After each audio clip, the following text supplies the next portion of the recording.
আশা করছি তোমরা ইন্টারভিউর জন্য প্রত্যেকের মতো করে প্রস্তুতি নিয়ে ফেলেছো। তোমাদের আর কয়েকদিন বাদেই কিন্তু রেজাল্ট অর্থাৎ ইন্টারভিউতে তোমাদের কারা কারা ডাক পাবে তাদের কিন্তু লিস্ট প্রকাশিত হয়ে যাবে। তার আগে থেকেই যারা তোমরা একেবারে নিশ্চিত হয়ে গেছো, তোমরা কিন্তু ইন্টারভিউর জন্য প্রসেস শুরু করেছো।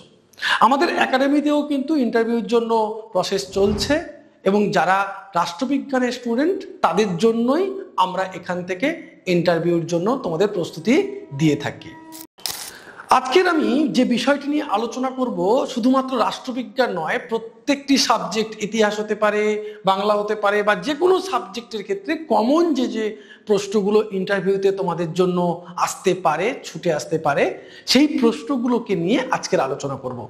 ইন্টারভিউতে আমরা এই এসএলএসটি ইন্টারভিউতে সম্ভাব্য প্রশ্নাবলী কিরকম ধরনের প্রশ্ন হতে পারে, আমরা ইন্টারভিউর জন্য প্রস্তুতি কেমন করে নিতে পারি, কিভাবে আমরা প্রস্তুতি নেব, কোন কোন প্রশ্নগুলোকে কিভাবে আমরা দেখে যাব, সেগুলো কিন্তু আমাদেরকে দেখতে হবে।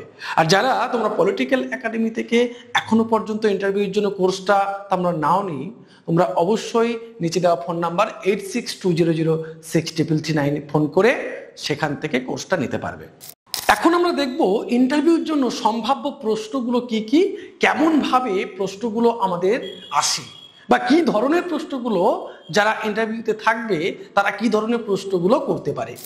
প্রথম প্রশ্ন, আমি যেহেতু রাষ্ট্রবিজ্ঞানের স্টুডেন্ট এবং রাষ্ট্রবিজ্ঞানটা মূলত পড়িয়ে থাকি, সেই পরিপ্রেক্ষিতে তোমাদের প্রশ্নগুলো করেছে, কিন্তু যে সাবজেক্টে পড়ো সেই সাবজেক্টের মতো করে ভাবতে পারো, এই রকম করে তোমাদের প্রশ্নটা আসবে। অনেক সাবজেক্ট তো ছিল, আপনি কেন রাষ্ট্রবিজ্ঞান নিয়ে পড়াশোনা করলেন, বা আপনি কেন রাষ্ট্রবিজ্ঞান নিয়ে এগিয়ে এসেছেন বা এগোতে চাইলেন, রাষ্ট্রবিজ্ঞান নিয়ে পড়াশোনা করার কারণটা কি, বা যদি তুমি ইতিহাস হও, যদি তুমি বাংলা হও, অনেক সাবজেক্ট ছিল, তোমার ইতিহাসটাকে পছন্দ করার মূল কারণ কি, এগুলো তোমার প্রশ্নে ছুটে আসতে পারে। সাবজেক্টিভ প্রশ্ন ছাড়াও সাবজেক্টের বাইরের যে প্রশ্নগুলো, এগুলো কিন্তু আসতে পারে তোমাদের জন্য, খুব গুরুত্বপূর্ণ এই প্রশ্নগুলো। দ্বিতীয়ত, আপনি বললেন আপনি মৌলানা আজাদ কলেজ থেকে পাস করেছেন। ধরো কেউ যে কোনো কলেজ থেকে পাস করতে পারে, আমি একটা উদাহরণ দিয়েছি জাস্ট।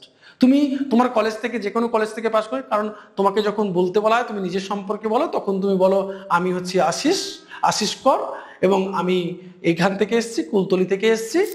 তুমি যখন তাহলে নিজের সম্পর্কে যখন বলতে যাবে, তখন কিন্তু যখন কলেজের বা ইউনিভার্সিটির কথা বলবে, তখন কিন্তু তোমার এই প্রশ্নটা আসবে যে তুমি তো মৌলানা আজাদ কলেজ থেকে পাস করেছো, তাহলে আপনি বলতে পারবেন মৌলানা আজাদ কলেজ কত সালে প্রতিষ্ঠিত হয়েছিল।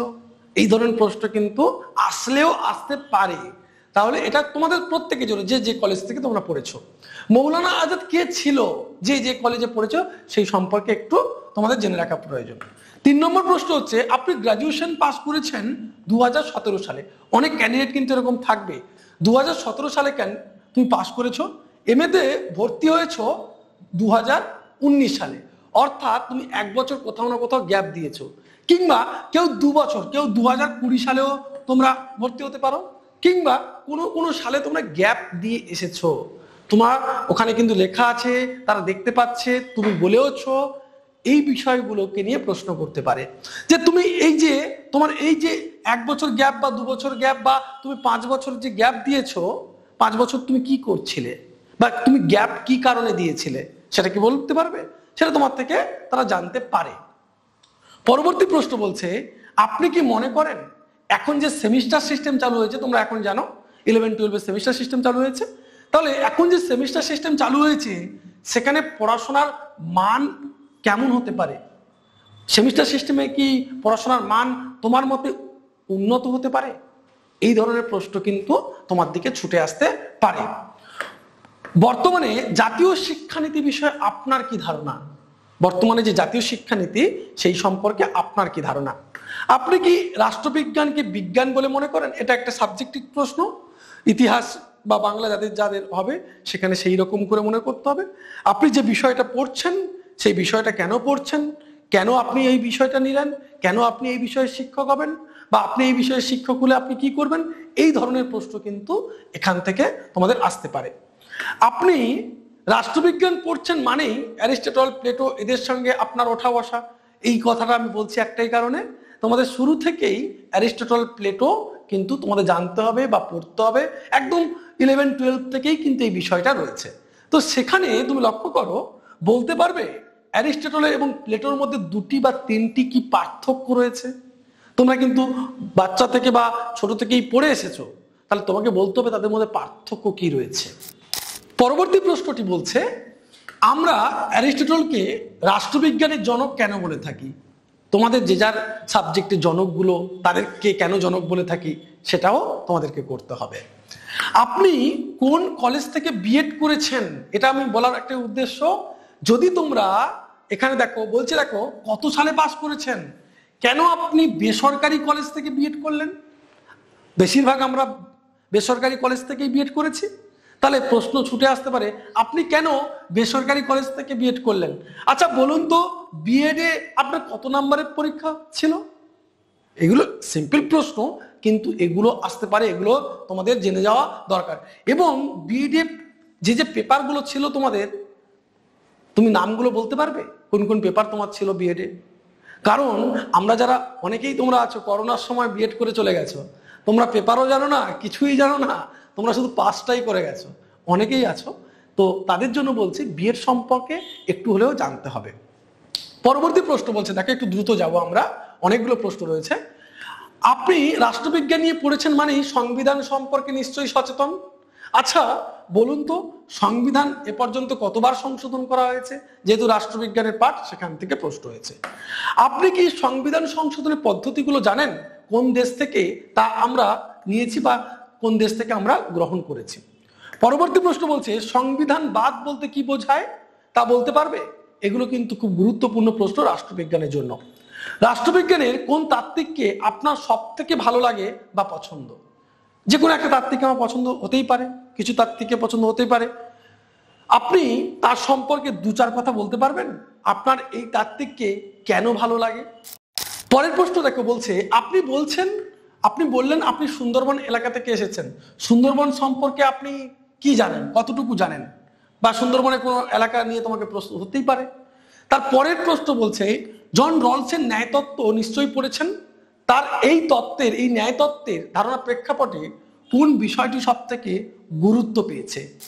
তার পরের প্রশ্ন বলছে, আপনি রাষ্ট্রবিজ্ঞান নিয়ে না পড়াশোনা করতে পারলে আপনি অন্য কোন বিষয়টি নিয়ে আলোচনা করতেন? আপনি যদি রাষ্ট্রবিজ্ঞান নিয়ে না পড়াশোনা করতেন, তাহলে আপনি কোন বিষয়টি নিয়ে পড়তে চাইতেন, বা তোমার আগ্রহ আর কোন বিষয়ের উপরে আছে? শিক্ষকতা ছাড়াও আপনার কোন পেশা সব থেকে বেশি আকর্ষণ করে? তুমি যদি শিক্ষক না হতে, তাহলে আর কোন পেশা তোমার আকর্ষণের জায়গা? তার পরের প্রশ্ন বলছে, আপনি কি বলতে পারবেন বেন্থামের হিতবাদী তত্ত্বের সাথে জন স্টুয়ার্ট মিলের হিতবাদের পার্থক্য কোথায়? পরের প্রশ্ন বলছে, রাষ্ট্র এবং সমাজের মধ্যে 2টি পার্থক্য বলতে পারবে? এবং লাস্টে বলছে, তুমি রাষ্ট্রবিজ্ঞানকে কেন আন্তঃসামাজিক বিজ্ঞান বলো, তার কি কোনো কারণ আছে? আমরা রাষ্ট্রবিজ্ঞানকে আন্তঃসামাজিক বিজ্ঞান বলে থাকি, সেই আন্তঃসামাজিক বিজ্ঞান বলার কারণটা কি? এগুলো কিন্তু খুব গুরুত্বপূর্ণ প্রশ্ন রাষ্ট্রবিজ্ঞানের ক্ষেত্র। আর যেগুলো জেনারেল প্রশ্ন রয়েছে সেগুলো তোমরা ভাবতে পারো, বিভিন্ন বিষয়ের উপরও সেই ধরনের প্রশ্ন তোমাদের আসতে পারে। পরের প্রশ্ন বলছে, দেখো আপনি একজন রাষ্ট্রবিজ্ঞানের ছাত্র হয়ে বলতে পারবেন রাষ্ট্রের সবচেয়ে প্রয়োজনীয় বিষয় কোনটি? আপনি কি রাষ্ট্রকে মনে করেন একটা শোষণের যন্ত্র? বর্তমানে পশ্চিমবঙ্গের একটি যে কোনো প্রকল্প সম্পর্কে আপনার ধারণা দিন।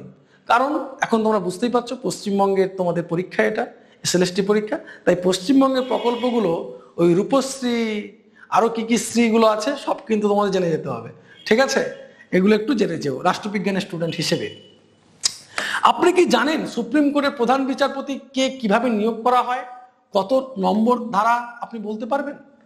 ভারতের প্রথম আইনমন্ত্রী কে ছিলেন, প্রথম শিক্ষামন্ত্রী কে ছিলেন, এবং বর্তমানে শিক্ষামন্ত্রী কে আছেন এবং আইনমন্ত্রী কে আছেন?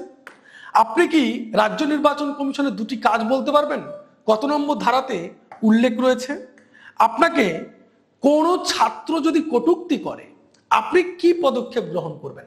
কোনো ছাত্র আপনাকে কটূক্তি করছে, হ্যাঁ, আপনি কথা কম বলতে পারেন, বা আপনি খুব চেঁচিয়ে চেঁচিয়ে কথা বলেন, কিংবা আপনি তোতলে কথা বলতে পারেন, কিংবা আপনি অনেক রকম আপনার অসুবিধা থাকতে পারে। আপনি তাহলে সেখানে কোন পদক্ষেপ গ্রহণ করবেন সেটা তোমাকে ভাবতে হবে। পরবর্তী প্রশ্ন সকলের জন্যই থাকছে যে আপনার ক্লাসের মাঝে মাঝে বারবার করে এক ছাত্র প্রশ্ন করে, স্যার আমি বলবো, স্যার এই প্রশ্নটা একটু বলে দিন, স্যার ওটা করুন, এই ধরনের প্রশ্ন করেই চলেছে। তখন আপনি কি পদক্ষেপ নেবেন? পরের প্রশ্ন, আপনার হাইট অনেক শর্ট, আপনি অনেক বেটে হতে পারেন, কেউ লম্বা হতে পারে, কেউ মোটা হতে পারে, কেউ রোগা হতে পারে, এই ধরনের তোমাদের হয়তো থাকছে। সেখানে ছাত্ররা আপনাকে দেখে হাসাহাসি করছে, আপনি কানে শুনতে পান না, এই যে কথাগুলো বলছে, আপনি কানে শুনতে পান না, আপনি অল্প দেখেন, কথা বলার সময় অস্পষ্ট উচ্চারণ করেন, জড়িয়ে জড়িয়ে উচ্চারণ করেন, তাই ছাত্ররা আপনাকে ব্যঙ্গ করে। সেখানে আপনার কর্তব্য কি হবে? সেখানে আপনার কর্তব্য কোন দিকে যাবে? কি পদক্ষেপ আপনি নেবেন? এগুলো প্রশ্নগুলো মোটামুটি সকলের জন্য, এই ধরনের প্রশ্নগুলো প্রত্যেকটা সাবজেক্টে তোমাদের আসতে পারে। পরবর্তী প্রশ্ন বলছে, আপনার স্কুলের সময় সকাল 11টা থেকে বিকেল 4টে পর্যন্ত। প্রধান শিক্ষক যদি আপনাকে অতিরিক্ত ক্লাস নিতে বলে তখন কি সিদ্ধান্ত আপনি নেবেন? আপনাকে বললো 4টের পরে আরেকটা ক্লাস নিয়ে নাও তো আশিস, তখন তুমি কি সিদ্ধান্ত নেবে? তুমি কি ক্লাস করাবে, নাকি তুমি বলবে যে আমার 4টে বেজে গেছে, আমার যেটুকু টাইম আমি কাজ করে দিয়েছি, আমি কিন্তু আর কোনো ক্লাস নিতে পারবো না? কি বলবে সেই সময়? ইন্টারভিউতে এই প্রশ্নগুলো কিন্তু তোমাদের জন্য গুরুত্বপূর্ণ। পরবর্তী প্রশ্ন, আপনি গ্রুপ টিচিং বলতে কি বোঝেন? টিচিং অ্যাপটিটিউডের পার্টগুলো থেকে কিছু প্রশ্ন আসবে, তার জন্য এটা আমি দেখাচ্ছি।